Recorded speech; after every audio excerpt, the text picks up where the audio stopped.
నమస్తే నెక్స్ట్ మీడియాకి స్వాగతం. ముందుగా బులెటిన్ల హెడ్లైన్స్.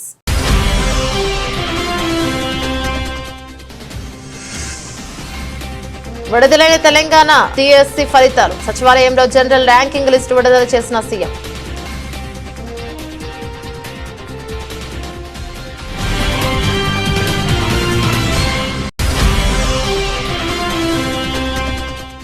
డబ్రంలో టిడ్కో గృహాల సముదాయాన్ని సందర్శించిన టిడ్కో చైర్మన్ వేములపాటి అజయ్ కుమార్. రాష్ట్ర వ్యాప్తంగా ఉన్న టిడ్కో గృహాల స్థితిగతులపై త్వరలోనే శ్వేతపత్రం విడుదల చేస్తామని వెల్లడి.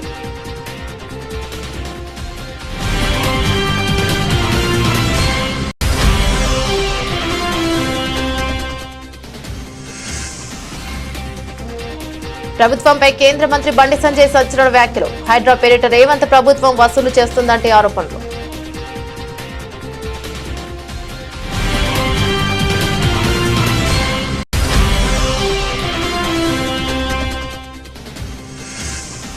మిథున్ చక్రవర్తికి దాదా సాహెబ్ ఫాల్కే అవార్డు. అక్టోబర్ 8న జరగనున్న 70వ జాతీయ చలనచిత్ర అవార్డుల వేడుకల్లో పురస్కారం.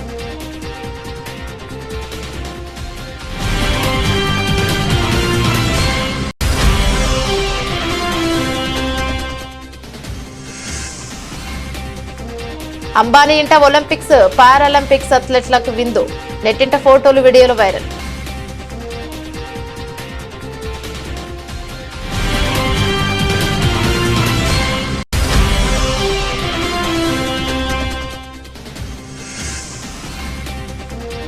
స్టాక్ మార్కెట్లలో రికార్డు రన్. ఈ వారం ఆటుపోట్లకు ఆస్కారం.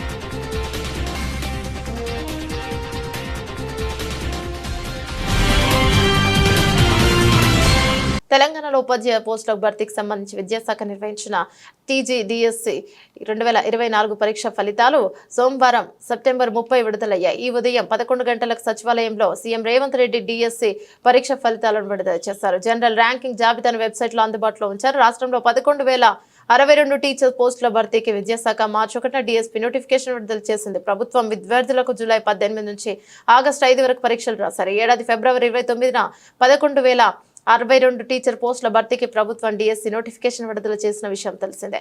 జూలై 18వ తేదీ నుంచి ఆగస్టు 5వ తేదీ వరకు డీఎస్సీ పరీక్షలకు సంబంధించిన వెబ్సైట్ ను మంచి రెస్పాన్స్ షీట్లను తొలగించారు. ఇప్పటికే ప్రాథమిక కీతో పాటు తుది కీని కూడా విడుదల చేశారు. తుది కీపై అభ్యర్థుల నుంచి కొన్ని అభ్యంతరాలు వచ్చాయి. ముఖ్యంగా 12 ప్రశ్నలకు సంబంధించిన జవాబులపై అభ్యంతరాలు వ్యక్తం చేశారు. వీటిపై అప్పటికే నిపుణుల కమిటీ విద్యాశాఖకు నివేదిక సమర్పించినట్లు సమాచారం. ఈ నివేదిక ఆధారంగా ఈ అభ్యంతరాలను పరిష్కరించారు. డీఎస్సీ పరీక్షల్లో వచ్చిన మార్కులకు టెట్ మార్కుల వెయిటేజీని కలిపి జనరల్ ర్యాంకులను వెల్లడించారు. 33 జిల్లాలలో 54 సెంటర్లలో స్కూల్ అసిస్టెంట్లు, సెకండరీ గ్రేడ్ టీచర్లు, లాంగ్వేజ్ పండిట్లు, ఫిజికల్ ఎడ్యుకేషన్ టీచర్లు, ప్రాథమిక మరియు ఉన్నత స్థాయిలో స్పెషల్ ఎడ్యుకేషన్ టీచర్లు, ఈ అన్ని పోస్టులకు పరీక్షలు నిర్వహించడం జరిగింది.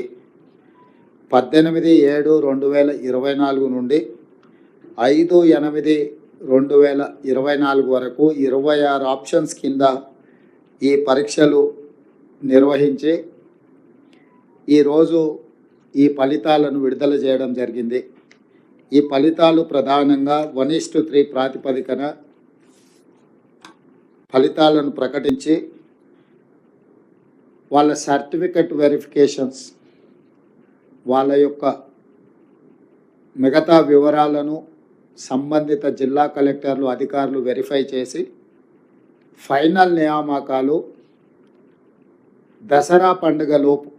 తెలంగాణలో మీకు అందరికీ తెలుసు దసరాకున్న ప్రాధాన్యత. దసరా పండుగ అనేది మనకు సంతోషాన్ని తీసుకువచ్చే పండుగ. ప్రతి కుటుంబము ఎంత పేదవాడైనా దసరా పండుగను చాలా సంతోషంగా జరుపుకోవడం తెలంగాణ సాంప్రదాయం.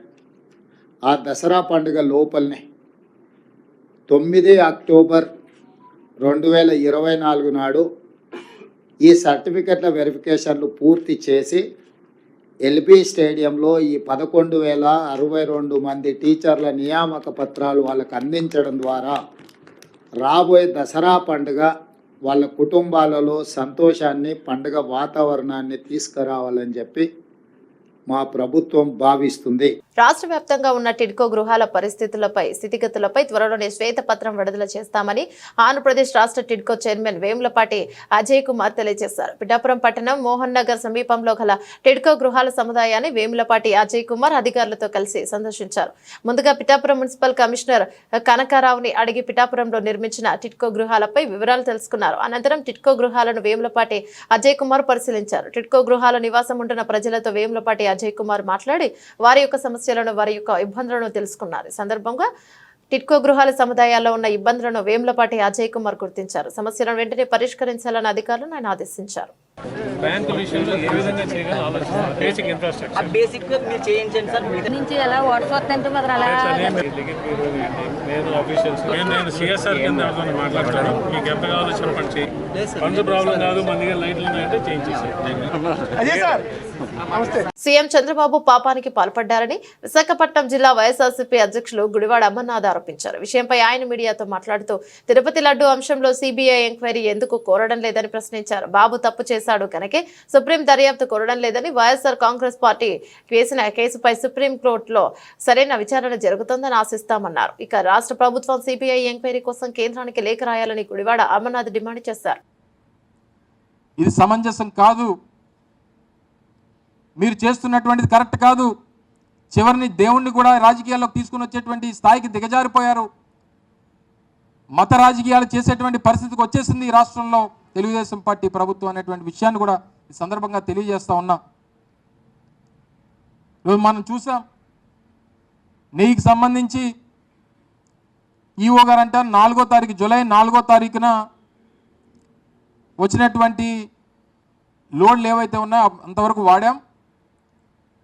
జూలై 6వ తారీఖున, తర్వాత జూలై 12వ తారీఖున వచ్చినటువంటి లోడ్లు మాత్రం వాటిని టెస్టులకు పంపించి 23వ తారీఖు జూలై వచ్చినటువంటి రిపోర్ట్ని ఆధారంగా వెజిటబుల్ ఆయిల్ అండ్ వనస్పతి కలిసింది అనేటువంటి ఉద్దేశంతో వాటిని వెనక్కి పంపించామని చెప్పి ఈఓ గారు చెప్తారు. జూలై 23 రిపోర్ట్ వస్తే సెప్టెంబర్ 18న ఈ రాష్ట్ర ముఖ్యమంత్రి మాట్లాడుతూ ఏమైపోయారు, 2 నెలలు ఏమైపోయారు? సెప్టెంబర్ 18న మీరు మాట్లాడి అందులో యానిమల్ ఫ్యాట్ కలిసిందని రకరకాలైనటువంటి వదంతులు సృష్టించారు. మీ ఈఓ చెప్పింది కరెక్టా, మీరు చెప్పింది కరెక్టా? ఒకవేళ కల్తీ నెయ్యి అని చెప్పి రిజెక్ట్ చేసినటువంటి పరిస్థితులు ఉంటే అసలు కల్తీ నెయ్యి రిజెక్ట్ చేసినప్పుడు లడ్డూలో ఎలా వాడుతారనేటువంటి దానికి ఏం సమాధానం చెప్తారు? హైదరాబాద్ నగరంలో అక్రమ నిర్మాణాలపై ప్రధానంగా చెరువులు ఆక్రమణలపై హైడ్రా ఉక్కుపాదం మోపుతున్న విషయం తెలిసిందే. నిత్యం నగరంలో ఎక్కడో ఒక చోట కూల్చివేతలు చేపడుతూ వార్తల్లో నిలుస్తోంది సంస్థ. అయితే తాజాగా హైడ్రాపై కేంద్ర హోంశాఖ సహాయ మంత్రి బీజేపీ నేత బండి సంజయ్ సంచలన ఆరోపణలు చేశారు. బీఆర్ఎస్ పార్టీ కాళేశ్వరం ప్రాజెక్టు పేరుతో 1000 కోట్లు కూడబెట్టినట్లే ఇప్పుడు కాంగ్రెస్ సర్కారు కూడా హైడ్రా పేరిట 1000 కోట్లు దండుకుంటోందని ఆరోపించారు. సోమవారం కరీంనగర్లో ఆయన విలేకరులతో మాట్లాడుతూ ఈ సంచలన వ్యాఖ్యలను చేశారు. ఇంకా ఆయన మాట్లాడుతూ రాష్ట్ర పార్టీ అధ్యక్షుడు కేంద్ర మంత్రి కిషన్ రెడ్డి నేతృత్వంలో పేదల తరపున నిలబడి పోరాడతామన్నారు. బీజేపీ ఎప్పుడు పేదల పక్షానే ఉంటుందని ఆయన అన్నారు. వారి కోసం ఒంటరిగానే పోరాటం చేస్తామని తెలిపారు. కరీంనగర్లో విలీన గ్రామాలపై కూడా స్పందించిన మంత్రి గ్రామాల విలీనం చేసే ముందు ప్రభుత్వం స్థానికుల అభిప్రాయం తెలుసుకోవాలని, అలాగే తమిళనాడులో సీఎం ఎంకే స్టాలిన్ తనయుడు ఉదయనిధి స్టాలిన్ కు ఉప ముఖ్యమంత్రి పదవి కట్టబెట్టడాన్ని విమర్శించారు. తాము ఇలాంటి వాటిని తీవ్రంగా ఖండిస్తున్నామన్నారు. తరహా వారసత్వ రాజకీయాల ప్రజా ప్రభుత్వాలకు మంచిది కాదని హితవు పలికారు. ఇలా కాంగ్రెస్ పార్టీ ప్రభుత్వం హైడ్రా విషయంలో ఇలా కొరుతో తలకు పోరాటం పరిస్థితి. ఏడుస్తున్నారు జనం. రోజు 2-3 వీడియోలు వస్తున్నాయి. ఆ వీడియోలు చూసి హైడ్రా బాధితులే కాదు, తెలంగాణ రాష్ట్రం కాదు, దేశవ్యాప్తంగా కూడా ప్రజలు కాంగ్రెస్ పార్టీ ప్రభుత్వ పాలన అసహించుకుంటున్నారు. ఇవాళ అన్ని డాక్యుమెంట్స్ ఉండి అన్ని అనుమతులు ప్రభుత్వమే ఇచ్చి పేదోళ్ళు ఇల్లు కట్టుకున్న ఇళ్లను గంట లోపల కూల్చి ఎలాంటి నోటీసులు కూడా కూల్చేయడము, ఇది ఎంతవరకు కరెక్ట్? ఇది నిలువ నీడ లేకుండా పేదలు చేస్తున్నారు. ఇందిరమ్మ రాజ్యం అంటే ఇదేనా? కాంగ్రెస్ పార్టీ స్పష్టం చేయాలి. అంటే పేదల ఇల్లు కూర్చోవడం ఇందిరమ్మ రాజ్యమా? 6 గ్యారెంటీ ఇస్తా అని చెప్పి హామీ ఇచ్చి మోసం చేయడం ఇందిరమ్మ రాజ్యమా? అవినీతితో మొత్తం కూరుకుపోవడమే ఇందిరమ్మ రాజ్యమా? ఏంది ఇందిరమ్మ రాజ్యం అంటే? కాబట్టి హైడ్రా విషయంలో భారతీయ జనతా పార్టీ వారం రోజులు కూడా ప్లాన్ మెయింటైన్ చేస్తున్నాం. తప్పకుండా హైడ్రా విషయంలో మేము చాలా సీరియస్గా ప్లాన్ చేస్తాం. నేను మళ్ళీ చెప్తున్నా, ఇలా ప్రజలకు భారతీయ జనతా పార్టీ ఆయుధంగా మారబోతున్నది. భారతీయ జనతా పార్టీ కార్యకర్తలు సిద్ధమవుతున్నారు, నాయకులు సిద్ధమవుతున్నారు హైదరాబాద్లో కండగా ఉండడానికి. ఈ రాక్షస ఆలోచనను, ఈ మూర్ఖత్వపు ఆలోచనను, ఈ దుర్మార్గపు మనసుతో పక్కకు పెట్టి ఒక మానవత్వంతో రాష్ట్ర ప్రభుత్వం ఆలోచించాలి. హైడ్రా విషయంలో వాళ్ళ ఇంట్లో కూర్చోవడం ఎంతవరకు సమంజసమో గుండె మీద చేసుకుని రాష్ట్ర ముఖ్యమంత్రి గారు ఆలోచించాలి. ఇలా ప్రజలు కూడా అంతా వ్యతిరేకతస్తుంటే ఇలా ఒక్కొక్క మినిస్టర్ వచ్చి హైడ్రా మంచిదే అంటే రేపు వాళ్ళ కూడా కుటుంబాలను మీరు కట్టుకుని నిన్ను కూర్చొని ఎంత ఇబ్బంది ఉంటుంది. అరే కూల్చాల్సిన ఫామ్ హౌస్ మాత్రం కూర్చారు, కూల్చాల్సిన ఫామ్ హౌస్ కూర్చారు. మేమనుకున్నాం హైడ్రా ఒక మంచి ఆలోచన ఉంది కదా, అరే మంచి ప్లాన్తో ప్రభుత్వం ఉన్నట్టున్నది, ఏం చెడు ఆలోచన ఏం లేనట్టుందో మేము అనుకున్నాం. కానీ ఇంత పేదోళ్ళు ఉసురు పోసుకుంటారు, పేదోళ్ళు పుట్ట కొడతారు, పేదోళ్ళకు నిల్వ నీడ లేకుండా చేస్తారని చెప్పి మేము ఎప్పుడు ఆలోచించాము. వాళ్ళంతా ఢిల్లీ నుంచి డైరెక్షన్. ఇలా రేపు మాకు ఏం చేస్తారు, బీఆర్ఎస్ పార్టీ అయ్యప్ప సొసైటీ పేరుతో కొన్ని రోజులు కూల్చింది, అంత పైసలు తప్పి ఇలా హైడ్రా పేరుతో చేస్తారు. ఇలా మెల్లగా దీన్ని క్లోజ్ చేస్తారు. ఇక క్లోజ్ చేయాల్సిందే, మరి వట్టే క్లోజ్ చేయరు. పెద్ద పెద్ద వ్యక్తుల దగ్గర నుంచి మళ్ళీ కలెక్షన్ చేస్తారు, కలెక్షన్ చేసి మళ్ళీ ఢిల్లీకి పైసలు పంపాలి. రాజకీయ నేతలను పై అధికారులను సంతృప్తి చేసేందుకు అత్యుత్సాహంతో పనిచేయొద్దని తెలంగాణ హైకోర్టు సోమవారం వ్యాఖ్యానించింది. హైడ్రా కూల్చివేతలకు సంబంధించి ఆ సంస్థ చీఫ్ రంగనాథ్పై తీవ్ర ఆగ్రహాన్ని వ్యక్తం చేసింది. సెలవు దినాల్లో పనిచేయాల్సిన అవసరం ఏమొచ్చిందని, శని ఆదివారాలు కూల్చివేతలు చేపట్టడమేంటని నిలదీసింది. కరుడుగట్టిన నేరస్తుడిని ఉరితీసే ముందు కూడా చివరి కోరిక ఏంటని అడుగుతారని గుర్తు చేస్తూ ఇంటిని కూల్చే ముందు యాజమానికి చివరి అవకాశం ఏమైనా ఇచ్చారా అంటూ ప్రశ్నించింది. ఈ మేరకు హైడ్రా కూల్చివేతలపై దాఖలైన పిటిషన్లపై హైకోర్టు సోమవారం ఉదయం విచారణ చేపట్టింది. హైడ్రా చీఫ్ వర్చువల్ గా అమీన్పూర్ తహసీల్దార్ కోర్టులో విచారణ హాజరయ్యారు. సందర్భంగా హైడ్రా చీఫ్ రంగనాథ్ కు కోర్టు పలు ప్రశ్నలు సంధించింది. చట్ట ప్రకారం రిజిస్ట్రేషన్ పూర్తి చేసి స్థానిక సంస్థల అనుమతి లేకుండా తీసుకున్నాకే ఇళ్ల నిర్మాణాలు చేపడుతున్నారని కోర్టు గుర్తు చేసింది. అయితే ప్రభుత్వ శాఖల మధ్య సమన్వయ లోపంతో సామాన్యులు నష్టపోవాల్సి వస్తుందని వ్యాఖ్యానించింది. హైడ్రా ఏర్పాటు అభినందనీయం, కానీ దాని పనితీరుపైనే అభ్యంతరమని కోర్టు పేర్కొంది. ఒక్క రోజులో హైదరాబాద్ ను మార్చాలనుకోవడం సరికాదని, FTL నిర్ధారించకుండా అక్రమాలను ఎలా తెలుస్తారని నిలదీసింది. అనంతరం కేసు విచారణకు ఈ అక్టోబర్ 15కు వాయిదా వేసింది. రాజకీయాల కోసం ఎంతకైనా తెగించే రకం చంద్రబాబు అంటూ మాజీ మంత్రి వెల్లంపల్లి శ్రీనివాస్ విమర్శలను గుప్పించారు. నందమూరి హరికృష్ణ మృతదేహం పక్కనే పొత్తుల గురించి చర్చించిన నీచ చరిత్ర చంద్రబాబుది అంటూ దుయ్యబట్టారు. సూపర్ 6 పథకాల గురించి డైవర్షన్ కోసమే చంద్రబాబు ఇలా లడ్డూ ఆరోపణలు చేస్తున్నారని వెల్లంపల్లి శ్రీనివాస్ మండిపడ్డారు. పదవి కోసం మావకు వెన్నుపోటు పడవడం కానివ్వండి, ఆ రోజు నందమూరి హరికృష్ణ గారు డెడ్ బాడీ ఉండగానే కేసీఆర్తో పొత్తులు పెట్టుకోవడం కానివ్వండి, ఆ డెడ్ బాడీ దగ్గర పొత్తులు పెట్టుకోవడం కానివ్వండి, రాజకీయాల కోసం ఎంతైనా తెగిస్తాడన్న సంగతి మనందరూ కూడా తెలిసిన విషయమే. ఎన్టీ రామారావు మీద చెప్పులు విసిరడం కానివ్వండి, ఇవన్నీ మనకు తెలుసు ఇవన్నీ కూడా. కానీ ఈరోజు ఒక ప్రతిపక్ష పార్టీని ఇబ్బంది పెట్టాలని చెప్పని ఆయన 100 రోజుల పరిపాలనలో ఈ రాష్ట్రంలో ఏమీ చేయలేకపోయాడు కాబట్టి అమ్మఒడి కార్యక్రమం ఉంది. జగన్మోహన్ రెడ్డి గారు ఇంటికి ఒకటి ఇస్తా అని చెప్పారు. ఈయనేమో నీకు 15,000, నీకు 15,000, నీకు 15,000, నీకు 18,000 అని చెప్పని ప్రచారం చేశాడు. అది ఆన్గోయింగ్ ప్రాసెస్ వర్కే కదా అమ్మఒడి అనేది. కనీసం జగన్మోహన్ రెడ్డి గారు ఒక ఇంటికి ఒకటి ఇచ్చారు, అదన్నీ ఇవ్వాలి కదా, అది ఎక్కొట్టాడు. రైతు భరోసా మేము 20,000 ఇస్తామని చెప్పాడు. జగన్మోహన్ రెడ్డి గారు ఇచ్చిన అమౌంట్ కూడా ఇప్పుడు ఇవ్వలేదు కదా. ఇది ప్రజల్లో చర్చ నడుస్తుంది. పథకాలు ఆపేస్తున్నాడు చంద్రబాబు నాయుడు, ప్రజల్ని పథకాలు ఏమి ఇవ్వకుండా ఇబ్బంది పెడతాడని చెప్పి ప్రజల్లో చర్చ నడుస్తుంది. ఆ చర్చను డైవర్ట్ చేసే విధంగా, ఈ లడ్డు పవిత్రతను భంగం కలిగించే విధంగా దీన్ని తీసుకొచ్చాడు. నేను చెప్తున్నా ఒకటి, వెంకటేశ్వర స్వామి వారి దగ్గర ఎవరూ కూడా తప్పు చేయకూడదు. తప్పు చేస్తే ఎంతటి వాడికైనా కానీ వెంకటేశ్వర స్వామి చూస్తూ కూర్చోడు, తప్పకుండా శిక్షిస్తాడు. దాంట్లో ఏ తప్పు చేయలేదు కాబట్టే, మేమే తప్పు చేయలేదు కాబట్టే మేము సుప్రీంకోర్టుని ఆశ్రయించి మా వైవి సుబ్బారెడ్డి గారు. హైదరాబాద్ లో బీజేపీ ఎమ్మెల్యే రాజాసింగ్ ఇంటి వద్ద అనుమానాస్పదంగా తిరుగుతున్న 2 యువకులను పోలీసులు అదుపులోకి తీసుకున్నారు. గోషామహల్లోని ఎమ్మెల్యే ఇంటి వద్ద యువకుల కదలికలు అనుమానాస్పదంగా కనిపించడంతో స్థానికులు పోలీసులకు ఫోన్ చేశారు. దీంతో ఉటావుటిన అక్కడికి చేరుకున్న పోలీసులు అదుపులోకి తీసుకున్నారు యువకుల్ని. మంగళహాట్ పోలీస్ స్టేషన్ కు తరలించారు. ఎమ్మెల్యే ఇంటి వద్ద రెక్కీ కోసమే తిరుగుతున్నారని తేలడంతో ఎమ్మెల్యేపై దాడి చేయడానికే వచ్చారన్న కోణంలో విచారణ జరుపుతున్నారు. పోలీసులు వెల్లడించిన సమాచారం ప్రకారం షేక్ ఇస్మాయిల్, షేక్ ఖాజా అనే యువకులు రాజాసింగ్ ఇంటి దగ్గరలో అనుమానాస్పదంగా తిరగడం చూసి స్థానికులు పట్టుకున్నారు. ఆ యువకులను 2 మంగళహాట్ స్టేషన్ కి తరలిస్తున్నామని తెలిపారు. ఇక 2 ఫోన్లలోనూ ఎమ్మెల్యే రాజాసింగ్ ఫోటోలు ఉన్నాయని, వాటితో పాటు గన్, బుల్లెట్ల ఫోటోలు ఉన్నాయని చెప్పారు.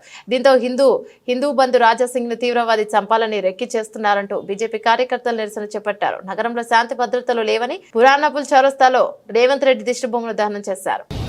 దేశంలో హిందువుల గురించి నిరంతరము పోరాడుతున్నటువంటి రాజాసింగ్ గారి ఇంటి దగ్గర కొంతమంది దుండగులు టెర్రరిస్టు సంబంధించినటువంటి వ్యక్తులు ఎమ్మెల్యే రాజాసింగ్ కు ప్రాణహాని చేయాలనే ఉద్దేశంతో తన ఇంటి దగ్గర రెక్కి నిర్వహించడం జరిగింది.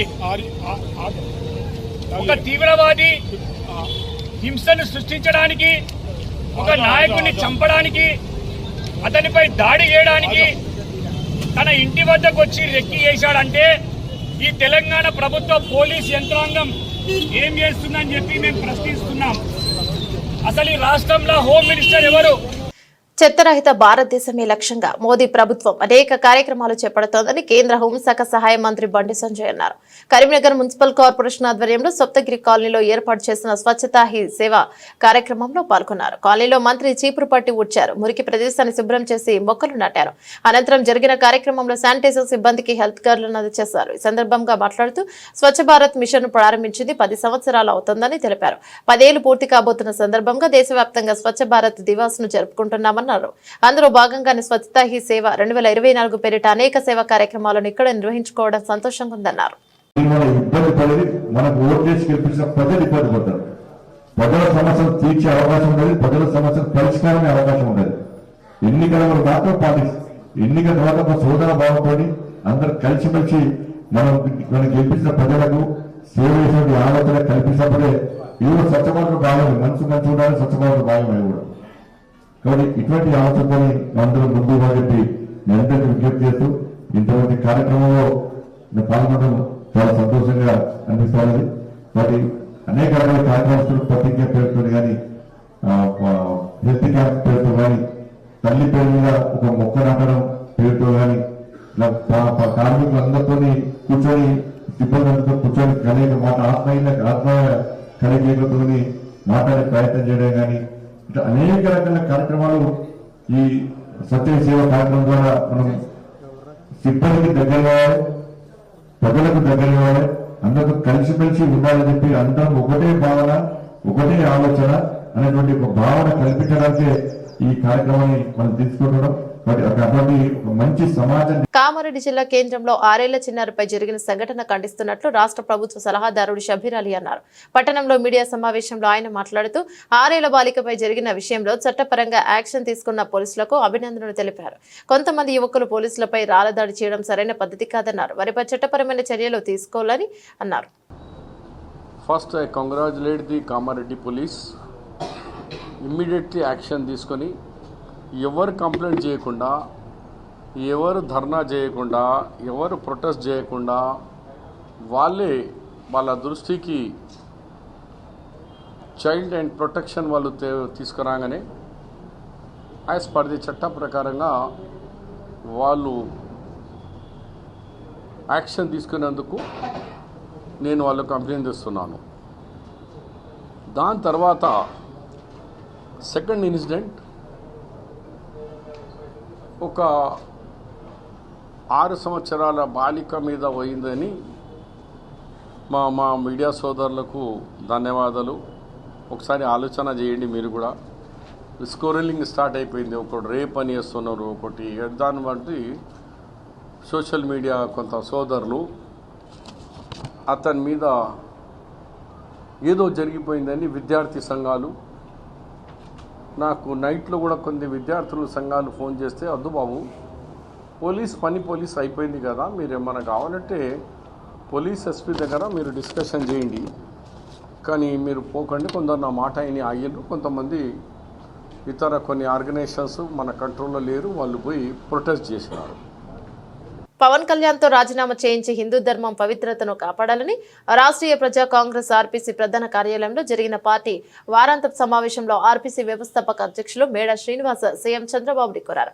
పవన్ కళ్యాణ్ మతి చెల్లించిన ప్రసంగాలతో హిందూ ధర్మం పవిత్రతను కలుషితం చేస్తున్నారని, పవన్ కళ్యాణ్ విషపూరిత ప్రసంగాలకు యువత దారి మళ్లిస్తున్నారని, త్రిశంకుల మహిళ చెడు వ్యసనాలకు పరిచయాలు గల ఏ పురుషుడు మన భారతీయ మహిళలు అంగీకరించరని, అలాంటిది పవన్ కళ్యాణ్ చెడు గాలి పుణ్యమా అంటూ అత్యధికులు మహిళలతో ఎవరికీ లేవంటి, చెడు పరిచయాలు, అన్ని పెళ్లిళ్లు చేసుకుంటే తప్పేంటి అని కుసాంప్రదాయ వాదనకు దిగుతున్న కొంతమంది మహిళలను చూస్తున్న సాంప్రదాయక వాతావరణంలో పెరిగిన సామాన్య మహిళలు పవన్ కళ్యాణ్ ను సమర్థిస్తున్న వారిని చూస్తూ ముక్కుల వేలేసుకుంటున్నారని, ఉద్దేశపూర్వకంగానే ఒక పథకం ప్రకారం పవన్ కళ్యాణ్ చేత ఈ తరహా విష ప్రచారం చేయిస్తున్నారా అనే అనుమానాలు తలెత్తుతున్నాయని అంటున్నారు.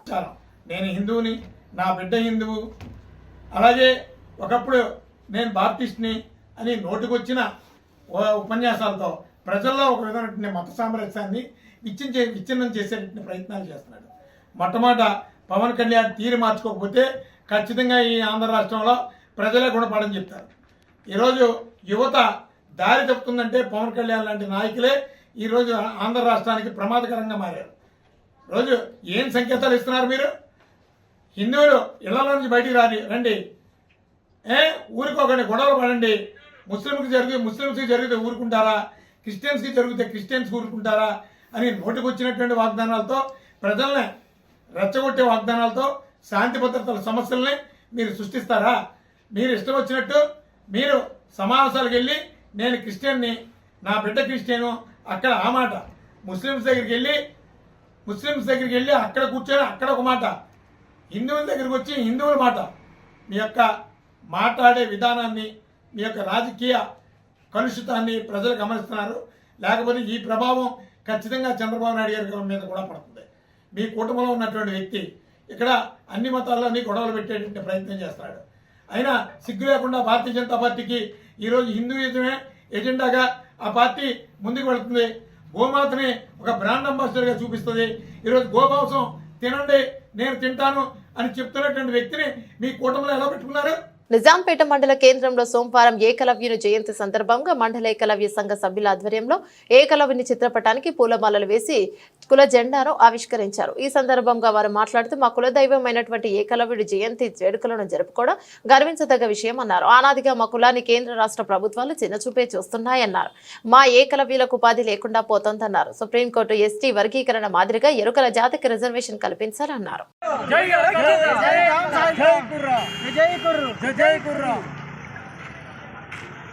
ఏకలవ్య జయంతి ఉత్సవాలు జరుపుకోవడం జరిగింది. ముఖ్యంగా ఈరోజు మా ఎరుకల జాతి గర్వించదగ్గ విషయం ఏంటంటే ఏకలవ్యుడు అనాది కాలంలో జన్మించి మాకు కులదైవంగా వెలిసిండు. ఆ ఏకలవ్యుని జయంతి మా కులాస్తులు అందరి పౌరుషంలో కానీ రక్తంలో కానీ అతని మనలోనే ఉన్నాయి. కనుక అతని ఉత్సవాన్ని వల్ల మేము జరుపుకోవడం, అతని పేరు మీద జాతీయ జెండాను ఆవిష్కరించుకోవడం జరిగింది, కుల జెండా. కనుక మాకు ఆనాది కాలం నుంచి మా కులమును చిన్నచూపే చూస్తుంది. అటు ప్రభుత్వం కానీ ఇటు ఇతర అగ్రవర్ణ కులాలు కానీ ఆ చిన్న చూపు చూడడం వలన మేము చాలా వెనుకబడి ఉన్నాము. అలా కాకుండా మాకు ప్రత్యేకంగా ఎరకల బడ్జెట్ కేటాయించాలని కోరుచున్నాను ప్రభుత్వాన్ని. కానీ మాకు ఎలాంటి ఉపాధి లేదు. మా కులంలో ఈ ఎస్టీ వర్గీకరణ మొన్న సుప్రీంకోర్టు చేసిన విధంగా మాకు అదే విధంగా మాకు ప్రత్యేక. కూటమి ప్రభుత్వంలో సూపర్ 6 లేదు, అంతా సూపర్ స్కామ్ అని వైఎస్ఆర్సీపీ నేతలు పోతిన మహేష్ అన్నారు. 4 నెలల్లో కనీసం ఒక్క పథకం కూడా అమలు చేయలేకపోయారని విమర్శించారు. వరద బాధితులకు ప్రభుత్వం ఇచ్చింది 200 కోట్లని, ప్రభుత్వం దాతలు ఇచ్చింది 400 కోట్లని పేర్కొన్నారు. క్లిష్ట సమయంలో బాధితులకు ప్రజలండగా ఉన్నారు తప్ప కూటమి ప్రభుత్వం కాదని పోతిన మహేష్ అన్నారు. రాష్ట్రంలో రాక్షస రాజ్యం నడుస్తుంది. దేవుడికి దండం పెట్టుకోవడానికి వెళ్ళడానికి కూడా ప్రభుత్వ అనుమతి కావాలంట. మాజీ ముఖ్యమంత్రి జగన్మోహన్ రెడ్డి గారు తిరుమల దర్శనానికి వెళ్ళకూడదని నోటీస్ ఇచ్చారు. దీన్ని రాక్షస రాజ్యం అనక ఇంకేమనాలి? మీ పాలనలో 100 రోజుల్లో ఒక్క మంచి పని అయినా చేశారా? చేయలేదు కాబట్టే కదా ఈ డైవర్షన్ పాలిటిక్స్ చేస్తున్నారు మీరు. పక్క రాష్ట్రాల నుంచి కూడా మనుషుల్ని రప్పించి ఇక్కడ విధ్వంసం చేసేటువంటి కుట్రలు చేస్తూ ఉన్నారు. దీన్ని రాక్షస రాజ్యం అనక ఏమనాలి చెప్పండి? ఏమనాలి? ఇవన్నీ కూడా ప్రజలకు తెలిసిపోయినాయి. ఈ కూటమి అధికారంలోకి వచ్చిన తర్వాత సూపర్ 6 లేదు, అంతా సూపర్ స్కామే. ఒక్క పథకం కూడా అమలు చేయలేకపోయారు. వర్షాలు తుఫాన్ల వల్ల నష్టపోయిన ప్రజలకి అండగా నిలవలేకపోయారు. ప్రభుత్వ లెక్కల ప్రకారమే కదా 6,800 కోట్ల రూపాయలు నష్టం వస్తే ప్రభుత్వం ఇచ్చింది 200 కోట్లే, కానీ ప్రజలు దాతలు ఇచ్చిన విరాళాలు 400 కోట్లు. అంటే ప్రజలుగా అండగా ఉన్నారు, కానీ ప్రజలకి ఎక్కడా కూడా కూటమి ప్రభుత్వం అండగా లేదని మీరు చెప్పిన గణాంకాలే కదా తెలుస్తూ ఉన్నాయి.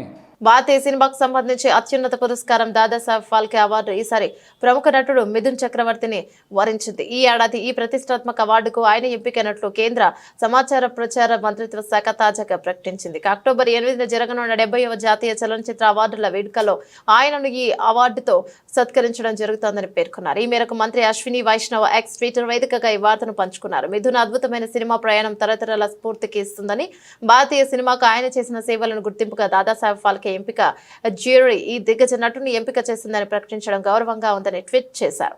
ఇక ఈ ఏడాది మిథున్ని ప్రతిష్టాత్మక పద్మభూషణ్ అవార్డు కూడా వరించిన విషయం తెలిసిందే. ఇటీవల ప్యారిస్ లో జరిగిన ఒలింపిక్స్ పారాలింపిక్స్ లో భారత అథ్లెట్స్ అద్భుతమైన రాణించిన విషయం తెలిసిందే. ఒలింపిక్స్ లో 6 పథకాలు, ఒలింపిక్స్ లో ఇంతకు ముందెన్నడూ లేని విధంగా ఏకంగా 29 పథకాలను కొల్లగొట్టారు ఇండియన్ అథ్లెట్స్. ఇక ఈ సందర్భంగా అంతర్జాతీయ ఒలింపిక్స్ కమిటీ IOC సభ్యురాలు రాయల్స్ ఫౌండేషన్ వ్యవస్థాపక చైర్పర్సన్ నీతా అంబానీ అథ్లెట్లను తన ఇంటికి ఆహ్వానించింది. ప్రత్యేక ఆతిథ్యం ఇచ్చారు. ఈ సందర్భంగా ఆదివారం రాత్రి ముంబైలోని తమ నివాసంలో యాంటిలియాకు పిలిపించి మరీ ప్రత్యేకంగా విందు ఏర్పాటు చేశారు. ఇందులో ఒలింపియన్లు, పారాలింపియన్లు ఒకే చోట కలిసి సెలబ్రేషన్స్ చేసుకున్నారు. దాదాపు 140 మంది వరకు అథ్లెట్లు ఈ ఈవెంట్కు హాజరైనట్టు సమాచారం. ఈ వేడుకకు సంబంధించిన ఫోటోలు, వీడియోలు ప్రస్తుతం సామాజిక మాధ్యమాల్లో వైరల్ అవుతున్నాయి. సందర్భంగా నీతా అంబానీ మాట్లాడుతూ ఇది చాలా ప్రత్యేకమైన సాయంత్రం. ఇండియాకు చెందిన పారిస్ ఒలింపియన్లు, పారా ఒలింపియన్లు మొదటిసారి ఒకే వేదికపై సమావేశం అవుతున్నారు.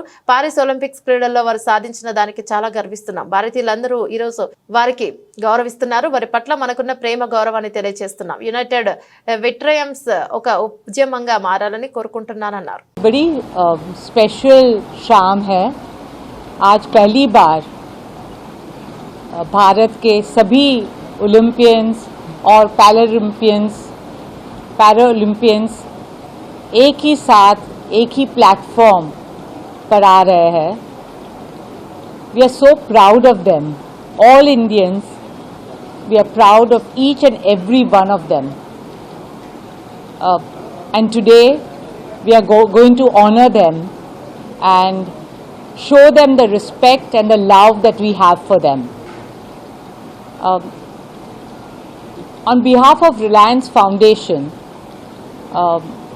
we would like and we would wish that United in Triumph can become a movement for unity and inclusiveness in sport and in life. और बस इसीलिए आज सेलिब्रेशन है जहां we are going to show that all of them are coming together and coming united together. And thank you so much. आप सबको धन्यवाद आज आने के लिए. దేశీయ స్టాక్ మార్కెట్లలో రికార్డు రన్ కొనసాగుతోంది. మునుపెన్నడూ లేని గరిష్టాలు సూచీలు కదలాడుతున్నాయి. ఇన్వెస్టర్లు పెట్టుబడుల దిశగానే పోతున్నారు. గత వారం రోజు ట్రేడింగ్ లో ఎక్కువ రోజులు ఈక్విటీ మార్కెట్లు లాభాల్లోనే నడిచాయి. ఈ క్రమంలోనే వారం మొత్తంగా సూచీలు భారీగానే ఎగిసాయి. అంతకుముందు వారం ముగింపుతో చూస్తే బాంబే స్టాక్ ఎక్స్చేంజి BSE ప్రధాన సూచి సెన్సెక్స్ 1027 మరియు 54 పాయింట్లు లేదా 1.21% పెరిగి ఇక 85.571.85 వద్ద స్థిరపడింది. అలాగే నేషనల్ స్టాక్ ఎక్స్చేంజ్ NSE సూచి నిఫ్టీ సైతం 388 పాయింట్లు లేదా 1.50% పుంజుకొని ఇక 26.178.95 దగ్గర ముగిసింది. ఈ నేపథ్యంలో లాభాల స్వీకరణకు అవకాశాలు కనిపిస్తున్నాయి. ఆల్ టైమ్ హై దరిదాపుల్లో ఉండటం వల్ల సెల్లింగ్ ప్రెషర్ ఎక్కువ ఉంటుందని విషయాన్ని వారు గుర్తు చేసుకున్నారు. ఇక గ్లోబల్ స్టాక్ మార్కెట్లు, విదేశీ సంస్థాగత మదుపరుల పెట్టుబడులు, అంతర్జాతీయ పరిణామాలు, డాలర్తో పోల్చితే రూపాయి మారకం విలువ ఈ వారం కూడా భారతీయ స్టాక్ మార్కెట్ల తీరును నిర్దేశించనున్నాయి. బులెటిన్ ముగించే ముందు హెడ్లైన్స్ మరోసారి.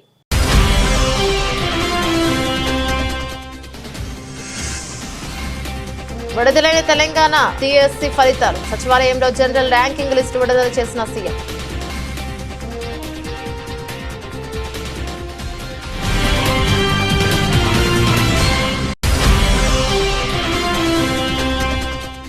ఇచ్చాపురంలో టిడ్కో గృహాల సముదాయాన్ని సందర్శించిన టిడ్కో చైర్మన్ వేములపాటి అజయ్ కుమార్ రాష్ట్ర వ్యాప్తంగా ఉన్న టిడ్కో గృహాల స్థితిగతులపై త్వరలోనే శ్వేతపత్రం విడుదల చేస్తామని వెల్లడి.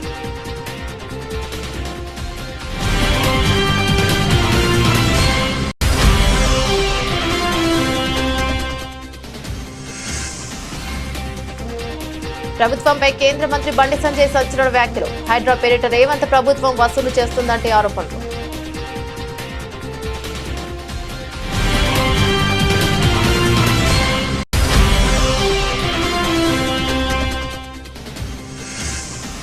మిథున్ చక్రవర్తికి దాదా సాహెబ్ ఫాల్కే అవార్డు. అక్టోబర్ 8న జరగనున్న 70వ జాతీయ చలనచిత్ర అవార్డుల వేడుకల్లో పురస్కారం.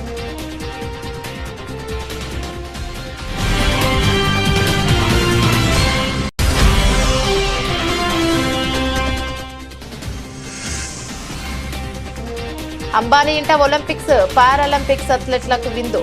నెట్టింట ఫోటోలు వీడియోలు వైరల్.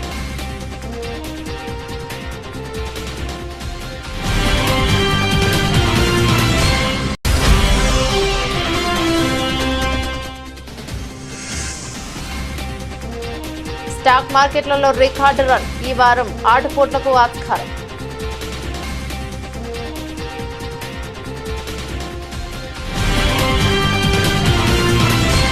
ఇవి బులెటిన్లోని అప్డేట్స్. మరో బులెటిన్లో మళ్ళీ కలుసుకుందాం. అంతవరకు సెలవు. నమస్తే.